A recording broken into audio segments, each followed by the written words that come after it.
مایکل موکیزی، وزیر دادگستری آمریکا 2007-2009، ریاست دادگاه به مدت 6 سال، قاضی فدرال به مدت 18 سال. That listing began in the 1970s when MEK was put on as a gesture to the Iranians in the hope that that would open a dialogue. It hasn't worked very well, has it? Under the administration in which I served, I'm sorry to say that MEK was kept on, this time out of fear that if they were removed, the Iranians would do something horrible, like send IEDs into Iraq to kill U.S. troops, which of course they have done anyway. MEK has petitioned under the law to get off the list, and the United States court has told the State Department, and this is a decision now in the hands of Secretary Clinton, told the State Department that it denied MEK due process and that it must reconsider that designation. That was last summer. And the State Department since has been sitting on its hands, kicking the can down the road. تام بریج، وزیر امنیت آمریکا 2003-2005، فرماندار ایالت پنسیلوانیا 1995-2001. We'd have to go back to, I think it was 1997, when for whatever reason, and others have explained the process of identifying a group or organization and placing it on the list of foreign terrorist organizations. And I think the thing that just jumped out at me at the time was that there is a political calculation. And at the time in 97, as well-intentioned as it may have been, and in retrospect, as fruitless it has been, but at the time in 97, the thought was as a gesture of goodwill, obviously other considerations, we will put this organization on the foreign terrorist organization list.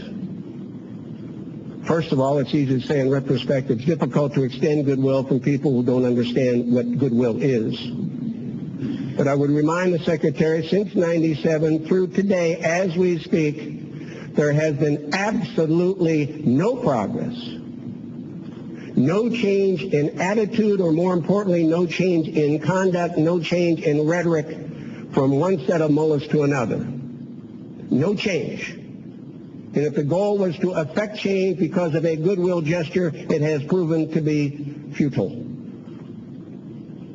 I think it would also be important to remind the Secretary, as others have done here, that the number one terrorist nation on the globe, 190 plus countries, the number one terrorist state in the entire world is Iran.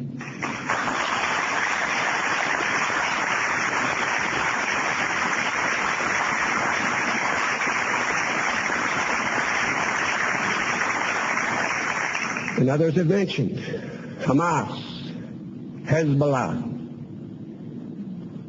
the Palestinian Islamic Jihad. Make no mistake about it, as others have mentioned, Iran is directly responsible and continues to be directly responsible for the death of servicemen and women of the United States of America in Iraq and Afghanistan.